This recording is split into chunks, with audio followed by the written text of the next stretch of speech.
Abdul Razzaq. So let's just come down, और जब हम बात करें हम साथ साथ स्कोर कार्ड भी आपको दिखा देते हैं ताकि just a quick reminder. And Razzaq, आपके पास हम लोग पहले आ जाते हैं, आई थिंक सब बात करें अबाउट सऊद शकील, क्योंकि हम लोग कुछ टाइम पहले तक कह रहे थे कि सऊद सिर्फ टेस्ट क्रिकेटर है, and you know everyone was saying इनको वनडे खेलना चाहिए। He is proving his spot. Definitely देखें, इम्प्रूवमेंट यही होती है कि आप प्लेयर को पॉलिश करते हैं, कॉन्फिडेंस देते हैं, आस्ता आस्ता प्लेयर ही डेवलप होते हैं। पहले टेस्ट क्रिकेट में आते हैं, अगर वहाँ पर परफॉर्म करें तो फिर इनको अपॉर्चुनिटी मिलती है वनडे में। यहाँ पाकिस्तान की बदकिस्मती है कि वनडे में जो परफॉर्म करते हैं उनको टेस्ट क्रिकेट में ले जाते हैं, और टी20 परफॉर्म करते हैं उनको फिर आप टेस्ट क्रिकेट में ले जाते हैं। तो ये भी पाकिस्तान का सिस्टम है। और ये कि आपकी एक इंटेंट होनी चाहिए कि आपको प्लेयर को कैसे डेवलप करना है। सलमान अली यागर को आप कैरी करते रहे, उनको मैच खिलाते रहे, और सऊद शकील को आप बाहर बिठाते रहे। अब जब क्रूशल मैचेस आए हैं तो वहाँ पे आपने सलमान अली यागर को बिठा दिया है और सऊद शकील को अपॉर्चुनिटी दी है, उन्होंने परफॉर्म किया है। तो इसका मतलब है कि सिस्टम में प्रॉब्लम तो है। अगर इन्होंने शुरू से खाना था सऊद शकील को, तो इनको एशिया कप भी देना चाहिए था, उसमें भी काफी अच्छा होता, क्योंकि ये फिर प्लेयर को कॉन्फिडेंस आ जाता है। अगर एक दो मैचों में अगर सऊद शकील नहीं करते तो फिर ये सलमान अली यागर को ले आएंगे। तो इस तरह की चीज नहीं करनी चाहिए। एक प्लेयर को अब अपॉर्चुनिटी मिली कि पूरा एक वर्ल्ड कप दे, और 1990 के वर्ल्ड कप में भी ऐसे ही हुआ था कि जिन प्लेयर को अपॉर्चुनिटी मिली थी पूरा वर्ल्ड कप मिला था, कि उनको फिर पता चल गया था कि वो उनमें कितना को पोटेंशियल है, कितना वो पाकिस्तान के लिए सर्व कर सकते हैं।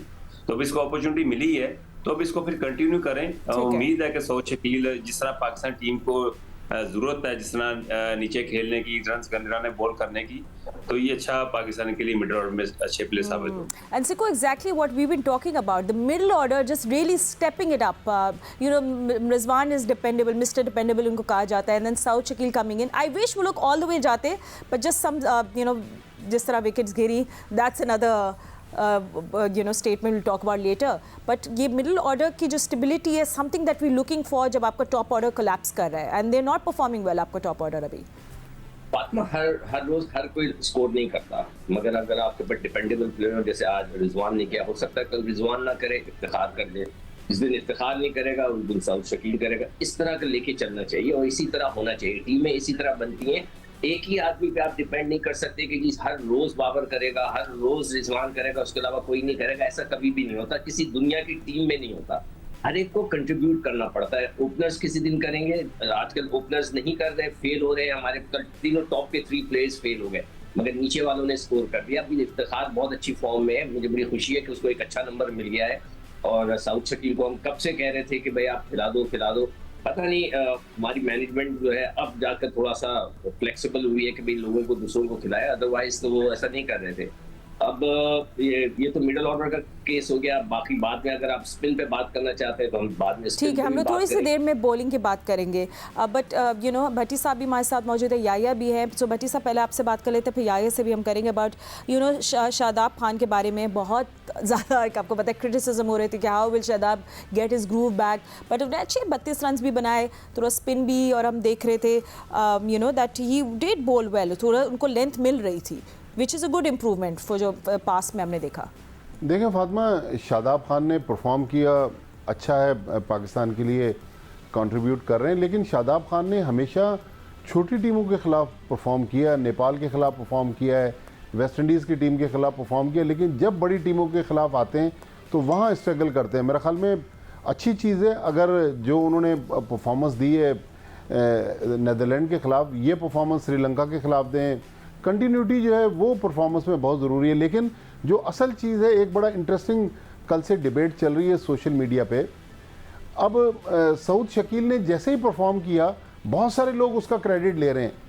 एक टेलीविज़न चैनल पर फॉर्मर चीफ सेलेक्टर और हेड कोच मिसबाह उल हक बैठे हुए थे, उनका क्लेम था कि मैंने इनको पाकिस्तान टीम में मौका दिया। हालांकि न्यूजीलैंड, आपको याद होगा, पाकिस्तान टीम के साथ पाकिस्तान ए टीम भी गई थी और कोविड का दौर था, 20-20, 22-22 का स्क्वाड था, लेकिन उस वक्त भी मिसबाह सऊद शकील को नहीं लेकर गए।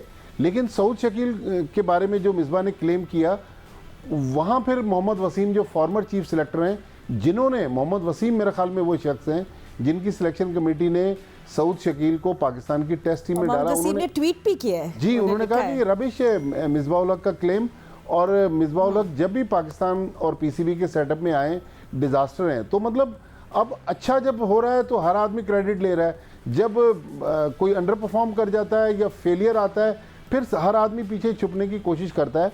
मेरा ख्याल में सऊद शकील ने अच्छा परफॉर्म किया है, उसको कॉन्फिडेंस देने की ज़रूरत है, बजाय ये कि लोग दावे कर रहे हैं कि जी मैंने खिलाया। लेकिन सऊद शकील को जिन लोगों ने लेट मौका दिया, वो बहरहाल उनको पूछना ज़रूर चाहिए कि भाई आप लोग आज तो दावे कर रहे हैं, लेकिन पास में तो आप सऊद शकील को इग्नोर कर रहे थे। 28 साल के Saud Shakeel is a late bloomer. जी रज़ाक जी। हाँ, ये देखे ना, जो माजिद भाई ने पॉइंट उठाया है, अब हर बंदा आगे आ रहा है। मतलब कि जब आप चीफ सेलेक्टर बनते हैं या हेड कोच बनते हैं तो आपकी ये जॉब है, और आपकी इंटेंट ये नहीं होनी चाहिए कि हम प्लेयर को, मेरी वजह से प्लेयर बन रहा है, प्लेयर को ये सोच गलत है। प्लीज अपनी सोच को चेंज कर लें। ये आप पाकिस्तान के लिए हैं, पाकिस्तान के लिए आपको जॉब मिलती है, पाकिस्तान के लिए आपकी जॉब के पैसे मिलते हैं आपको। तो अब किसी को क्लेम ये करना कि वो मेरी वजह से है, ये कोई नहीं है। हाँ, इसमें आप ये कह सकते हैं कि शुरू से मोहम्मद वसीम जो थे, उन्होंने पीटीवी से सऊद शकील को जो है कॉन्फ्रेंस दिया है, तो वहां से वो उठे हैं basically. And you know, and the good thing is that he performed, सबसे बड़ी बात है, और पाकिस्तान के लिए क्या है। बट हसन अली को अपना कॉन्फिडेंस आपको लगता है थोड़ा रीबिल्ड हो रहा है? बिकॉज वो यू नो इतनी criticism, then of course Naseem Shah का नहीं होना, but him with the new ball लोग बात कर रहे थे कि नहीं यूज़ होना चाहिए। So do you think after yesterday उनको अपना कॉन्फिडेंस मिल गया? डेल स्टेन जैसे बड़े प्लेयर्स उनकी बहुत तारीफ करें। देखिए फातिमा, कबल इसके कि हम पाकिस्तान और नीदरलैंड के मैच पे बात करें, आज दुनिया के सबसे ऊंचे क्रिकेट ग्राउंड धर्मशाला में बांग्लादेश और अफगानिस्तान का मैच हो रहा है। शाकिब उल हसन ने आज जो कप्तानी की है, उन्होंने बताया कि कप्तान कैसे अपनी टीम को फ्रंट से लीड करता है। आज अफगानिस्तान की टीम को उन्होंने जिस तरह बैकफुट पर रखा है, एक ऐसी पिच के ऊपर जहां रन बनाना इतना मुश्किल नहीं थे, क्या कमाल उन्होंने आज अपने बॉलर का इस्तेमाल किया और सिर्फ 156 रन पर उन्होंने समेट दिया अफगानिस्तान की टीम को। लेकिन कल के मैच की अगर हम बात करें तो मोहम्मद हफीज़ ने कहा कि वर्ल्ड कप में लॉटरी खुलेगी पाकिस्तान की। तो कल के मैच की अगर आप बात करें तो लॉटरी खुली सऊद शकील की शक्ल में, इसमें कोई शक व शुबे की गुंजाइश नहीं है। और कोई इसमें दो राय नहीं है कि एक बार फिर पाकिस्तान की बॉलिंग ने पाकिस्तान को जो है सपोर्ट किया। और हारिस रऊफ के बारे में आप कहते हैं कि उनकी पेस, उनकी स्पीड के ऊपर जो है बैट्समैन डिसीव हो जाते हैं, और नीदरलैंड के बैट्समैन जो हैं उनको नहीं खेल पाए और हमको जो है क्विक विकेटें मिली। लेकिन दूसरी तरफ अगर आप बात करते हैं पाकिस्तान की बैटिंग की, तो अच्छा होता कि 120 रन की जो पार्टनरशिप 19 ओवर में मोहम्मद रिजवान और सऊद शकील की हुई, वो उसको लिंगर ऑन करते, सेंचुरी की तरफ जाते। लेकिन जो सबसे इंपॉर्टेंट बात है पाकिस्तान के नुक्ते नज़र से, वो ये है कि हॉलैंड के खिलाफ पाकिस्तान की टीम ने 81 रन से कामयाबी हासिल की। कुछ दिन पहले अब्दुल रज़ाक बात कर रहे थे और मैं इनकी बात से 100% नहीं 1000% इत्तेफाक करता हूँ। उन्होंने कहा था कि ये जो पहले 10 मैच होते हैं ना, या पहले 15 मैच होते हैं ना, आप में खिलाड़ियों की परफॉर्मेंस को जज किया करें, ना खिलाड़ियों की औसत को आप जज किया करें। खिलाड़ी का तब पता चलता है जब वो 50 या 100 मैच खेलता है। अभी सब सऊद शकील की बात कर रहे हैं कि जी सऊद शकील ने कमाल कर दिया, सऊद शकील ने ये कर दिया। ये वो सऊद शकील है जो शायद वर्ल्ड कप में घर पर बैठ के टेलीविजन पर मैच देख रहे होते। वो सलमान अली आगा जिनको आप टीम के साथ कैरी कर रहे थे, आज उनको टीम में जगह बनाना मुश्किल हो गया है। ठीक है, हम जीत गए हैं, हमको अब ज़्यादा सोचना नहीं चाहिए, हमको इस बात पर फोकस करना चाहिए कि हमको ठिकाने लगाना है श्रीलंका की टीम को सेकंड मैच के अंदर। और श्रीलंका से जीतेंगे तो आगे हमारी होप्स जो है वो अलाइव रहेंगी, क्योंकि 2 आपके पास मैच होंगे, बांग्लादेश और अफगानिस्तान का। फिर उसमें एक मैच कम से कम हमको जीतना होगा फाइनल 4 में जाने के लिए। लेकिन जिस तरह पाकिस्तान टीम ने कल कामयाबी हासिल की है, पेपर पर आपको लग रहा है कि 81 रन से जीत जो है वो प्लस नेट रन रेट आपको लेकर गई है, लेकिन बहुत सारे फ्लॉज हैं पाकिस्तान टीम के अंदर, खासतौर पर जिस तरह पाकिस्तान की बैटिंग ने परफॉर्म किया है। मेरा ख्याल है कि इस विनिंग कॉम्बिनेशन को सेकंड मैच में भी कंटिन्यू करना चाहिए और ज़्यादा समझाने की, ज़्यादा बताने की फ़खर जमान को ज़रूरत नहीं है। मेरा कंसर्न जो है फ़खर जमान नहीं है, मेरा कंसर्न इमामुल हक है। अगर आप देखें तो फ़खर जमान जो है वो स्ट्रगल कर रहे हैं और इमामुल हक को रिस्पॉन्सिबिलिटी लेनी चाहिए थी, वो भी अब दबाव में आ गए हैं। एंड यू नो जिस तरह सिको इमाम कल आउट भी हुए तो it was just very frustrating, but you absolutely right yeah yeah. And सिको, do you want to first talk about the spin department as well and bowling as well, क्योंकि हम लोग कॉन्वर्सेशन पे बॉलिंग पे कर लेते हैं, क्योंकि अब हमने श्रीलंका के खिलाफ खेलना है। Our eyes are going to be on the today's match as well, क्योंकि श्रीलंका साउथ अफ्रीका को भी खेलेगी। सो देखेंगे हम लोग किस तरह वो परफॉर्म करिए।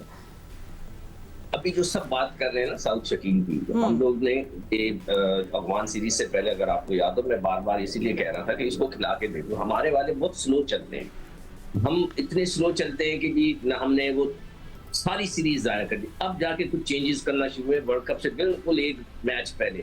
तो ये मुझे उनकी जो सोच है अपने बाबर की समझ में नहीं आई। 2 अक्टूबर 2019 मेरा क्लिप फेसबुक पे मेमोरीज में वापस आया, तो वो मैंने क्लिप चलाकर देखा, तो उसमें 2019 में मैं कह रहा था कि हमारी स्पिनिंग डिपार्टमेंट कुछ नहीं कर रहा, we have to find new spinners. 2019 में यानी 4 साल गुजर गए, हमने उस पर काम ही नहीं किया। No, agreed, बिल्कुल agreed. काम नहीं किया, कुछ नहीं किया। तो ये चीज जो है मतलब ये कि खतरनाक है कि भैया आप लोग सोचते क्यों नहीं है?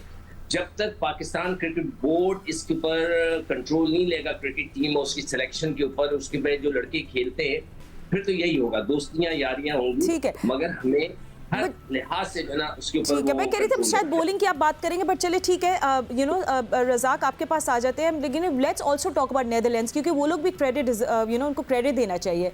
पाकिस्तान को उन्हें मुश्किल में डाल दिया, और वन मैन शो, एक तो डिलेडे जो थे, he was just too good with the ball, with the bat, आखिर तक उन्हें गिव अप नहीं किया।